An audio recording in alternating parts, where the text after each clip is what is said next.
Guys welcome back to the channel. I hope कि आप लोग अच्छे होंगे, स्वस्थ और सुरक्षित होंगे। तो बस ये मॉर्निंग का समय है, तो 4 दिन से लगातार क्लीनिंग का काम कर रहे हैं।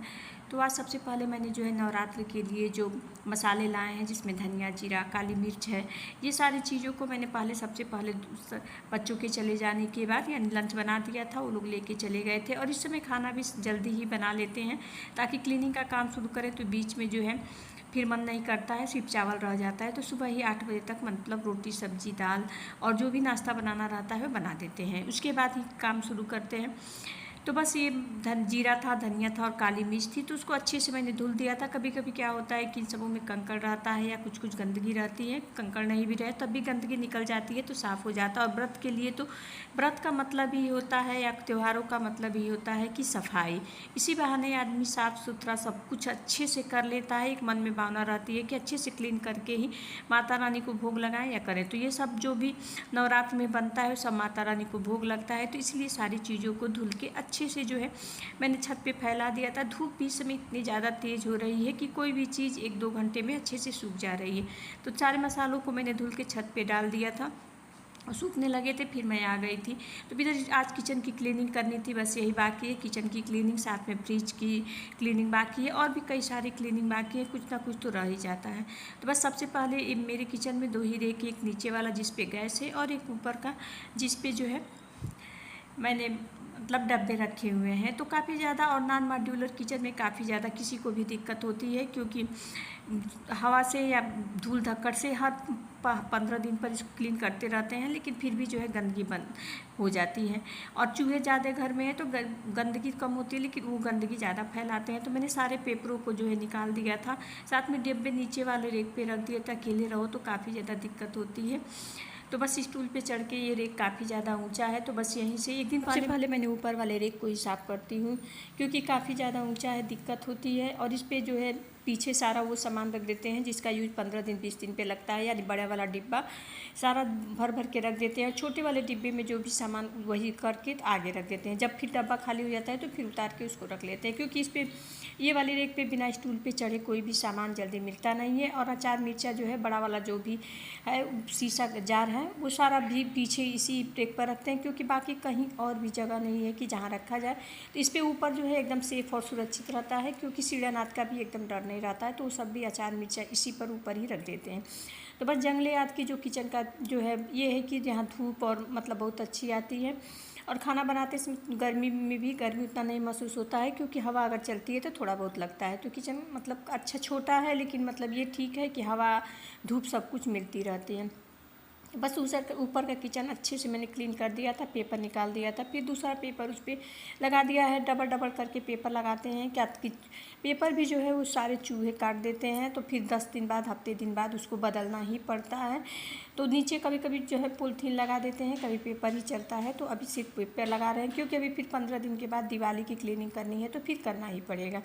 फिर जैसा होगा वैसा चेंज कर देंगे। तो बस ये ऊपर का रेक कर दिए थे, नीचे वाला रेक भी हल्का फुल्का करेंगे, क्योंकि इसको अमावस्या के दिन करेंगे, क्योंकि उस दिन जो है अच्छे से धुल लेंगे। फिर आ गए थे आरओ की क्लीनिंग करने। आरओ की क्लीनिंग भी होती रहती है, लेकिन अभी थोड़ा ऊपर से हमको लगा था कि अच्छे से मतलब थोड़ा सा कर दें। तो पहले कपड़ा भी भिगो के अच्छे से इसको साफ़ कर दिया था, फिर सूखे कपड़े से इसको पोंछ दिया था, तो ये भी एकदम चमकने लगा था, काफ़ी ज़्यादा एकदम क्लीन हो गया था। तो बस इस तरह जो भी ऊपर का था सब कुछ जो है पहले स्टूल वाला जो भी काम था वो मैंने पहले फिनिशिंग कर लिया था, ताकि नीचे का जो है काम करने में आसानी रहती है, ऊपर के ही काम करने में ज़्यादा दिक्कत महसूस होती है। तो ये सारे काम हो गए थे। अब बस मुझे जो है बर्तन वाले स्टैंड है वो साफ़ करने हैं, और नीचे का रेक साफ़ करना है। उसके बाद घर भी धुलना है, पूजा वाली सफाई करनी है। तो ये सारी चीज़ें अमावस्या के दिन होंगी, क्योंकि पूजा वाली सफाई अमावस्या के दिन ही होती है, उसके पहले नहीं होती है। बहुत से लोग तो बोलते हैं कि जो भी माता रानी का होता है वो सारा उस दिन ही खरीदना चाहिए, लेकिन एक दिन कितना कोई काम करेगा, क्योंकि अमावस्या के दिन खाना पानी भी काफ़ी ज़्यादा बनाना रहता है। तो ये सब काम नहीं हो पाएगा। तो कुछ कुछ मार्केटिंग भी मैंने कर लिया है, कुछ कुछ बाकी है। तो बस ये नीचे वाला रेक था, तो अब इसको जो है क्लीन करने के लिए आ गए थे। तो यहाँ पे काफ़ी सारे डब्बे मैंने रखे हुए हैं, यानी चावल का, आटा का, सारे डब्बे यहीं पे हैं, क्योंकि स्टोर रूम तो है नहीं, तो जो भी है यहीं है। और ये बड़ा वाला गत्ता जो है, इसमें मैंने सारे बर्तन रखे हुए हैं, जो भी एक्स्ट्रा बर्तन होते हैं, व्रत वाले बर्तन मैंने अलग रखे हुए हैं, तो सारे मैंने इसी में रखे हुए हैं। तभी नवरात्र में निकालना है तो उसको सारे निकाल के, तो अभी जो मसाला धुले हैं तो 2-4 थालियाँ निकाले थे, फिर जो भी निकालना है निकाल के धुल के उसको भी अलग से रख देंगे। और बाकी जो डेली यूज वाले बर्तन हैं उसको अलग कर देते हैं। नवरात्र में या व्रत में ये वाले बर्तन ही यूज करते हैं। तो बस ये पूरा बड़ा सा गत्ता है, तो ये गत्ता है, ये जो गीजर का गत्ता है काफ़ी ज़्यादा चौड़ा है, अच्छा भी है। और इसको आज तक मतलब 1 साल हो गया, लेकिन अभी चूहा हुआ तो नहीं काटा है, सिर्फ है सुरक्षित है। तो बस इसी में सारा रख दिए थे। बाकी के जो भी डब्बे थे उसको भी, और नीचे की क्लीनिंग तो जब तक डेली का डेली मतलब जब भी झाड़ू लगाते हैं तो अच्छे से हो जाती है, तो उतना मतलब टेंशन नहीं रहता है। तो ये सब भी क्लीन कर लिए थे। तो बस सारी क्लीनिंग कर लेने के बाद पूरे घर में फिर से झाड़ू लगा दिए थे, फिर पोछा लगा दिए थे। और आज है मेरे भाई का बर्थडे, तो शाम को मतलब वहीं पे जाना है, वहीं पे खाना वाना सब कुछ बनेगा। अब क्या बनेगा ये नहीं पता है, लेकिन हुआ था कि पितृपक्ष है तो सिंपल सा ही कुछ खाना बनेगा। तो बस ये हो गया था। और ये सारी क्लीनिंग करते करते मुझे 12 से 1 बज जाते हैं। उसके बाद फिर नहा धो के फिर जो भी कपड़े वाला काम होता है, यानी कपड़ा धुलना, तो उसको मतलब शाम में 2 बजे के बाद ही मशीन लगाते हैं, क्योंकि हमारी बालकनी में काफ़ी ज़्यादा धूप आती है और 2 बजे के बाद ही वहाँ छाया आती है। तो 2 बजे के बाद कपड़े डाल के धुल के डाल देते हैं, तभी 5-6 बजे तक या 7 बजे तक धूप सूख जाते हैं, क्योंकि धूप इस समय काफ़ी ज़्यादा तेज़ होती है। तो बस यही सब है। अगर आप लोग मेरे चैनल पर न्यू हो तो सब्सक्राइब कर लें, बेल आइकन को प्रेस कर दें, ताकि मेरा कोई भी वीडियो आप तक सबसे पहले पहुंच सके। तो बस अभी आ गए थे हम फ्रिज की क्लीनिंग करने, तो अभी फ्रिज का क्लीनिंग मेरे बाकी था। तो फ्रिज की भी मैंने पूरे अच्छे से डीप क्लीनिंग की थी, बस पूछा नहीं था, सारी चीज़ों को अच्छे से निकाल दिया था। और इस छोटे से फ्रिज में मैं काफ़ी ज़्यादा सामान रखती हूँ। तो बरसात के मौसम में जितने भी ड्राई फ्रूट्स थे, सूजी थी, साबूदाना था, ये सब मैं छोटे छोटे डब्बे में करके फ्रिज में ही रखती हूँ, क्योंकि इन सब चीज़ों में जल्दी कीड़े लग जाते हैं। और अगर आप फ्रिज में स्टोर करें तो एकदम मतलब 2-3 महीने 4 महीने एकदम अच्छे से रहता है। तो अब तो ठंड का मौसम आ रहा है, तो दिवाली के बाद सारी चीज़ें बाहर ही रखी जाएंगी, तो फ्रिज भी खाली ही हो जाता है ठंड में, लेकिन गर्मी में तो एकदम भरा भरा रहता है। तो सारी चीज़ों को मैंने निकाल दिया था। फिर मैंने जो है थोड़ा सा विनेगर लिया था, गुनगुना पानी, उसमें हल्का सा सर्फ डाल के इसको अच्छे से पोंछ दिया था। फ्रिज वैसे साफ़ था, लेकिन थोड़ा थोड़ा पोंछ दो, और विनेगर से जो है महाकाट जो भी रहता है वो अच्छे से निकल जाता है। पोंछ दिया था। फिर उसके बाद फिर कपड़ा एक बार भिगो के पोंछ दिया था, और फिर साफ़ सूती कपड़े से मतलब एक बार, यानी 3 बार एक क्लीनिंग मतलब 3 बार करना पड़ता है, तभी फ्रिज साफ़ होता है। और 10 मिनट तक ऐसे ही खुला छोड़ देते हैं। और जब भी फ्रिज की क्लीनिंग करते हैं तो जो है तार जो है निकाल ही के करते हैं, क्योंकि डर लगता है कि लाइट मतलब मारने का, तो प्लग निकाल के ही करते हैं। और 10 मिनट तक खोल छोड़ दो तो अच्छे से हवा लग जाती है।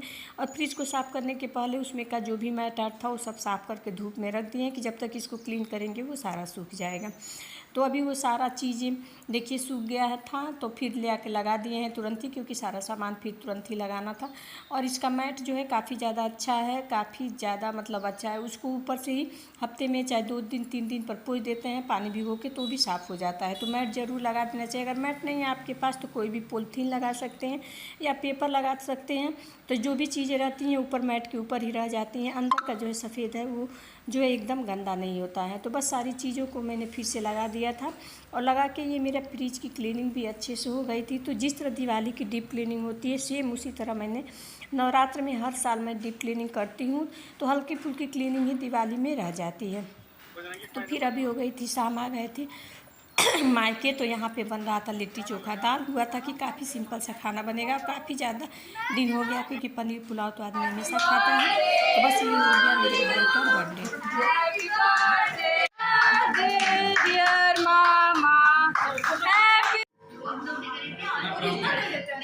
हुआ था कि सिंपल सा एकदम खाना बनेगा, तो लिट्टी मैंने और भाभी ने मिलकर लिट्टी लगा दिया था, दाल और चोखा भी नीचे बैगन इसी पका दिया था, दाल और चोखा भी बन गया। तो काफ़ी ज़्यादा मतलब अच्छा खाना लगा था, काफ़ी दिनों बाद एकदम सिंपल सा बिना तेल का ये खाना काफ़ी स्वादिष्ट होता है, टेस्टी होता है और हेल्दी भी होता है। तो सब लोगों ने काफ़ी ज़्यादा पसंद से खाया था, बच्चों ने भी पसंद से खाया था। तो फिर मिलते हैं आप लोगों से अगले वीडियो में, तब तक के लिए नमस्ते, बाय, थैंक यू।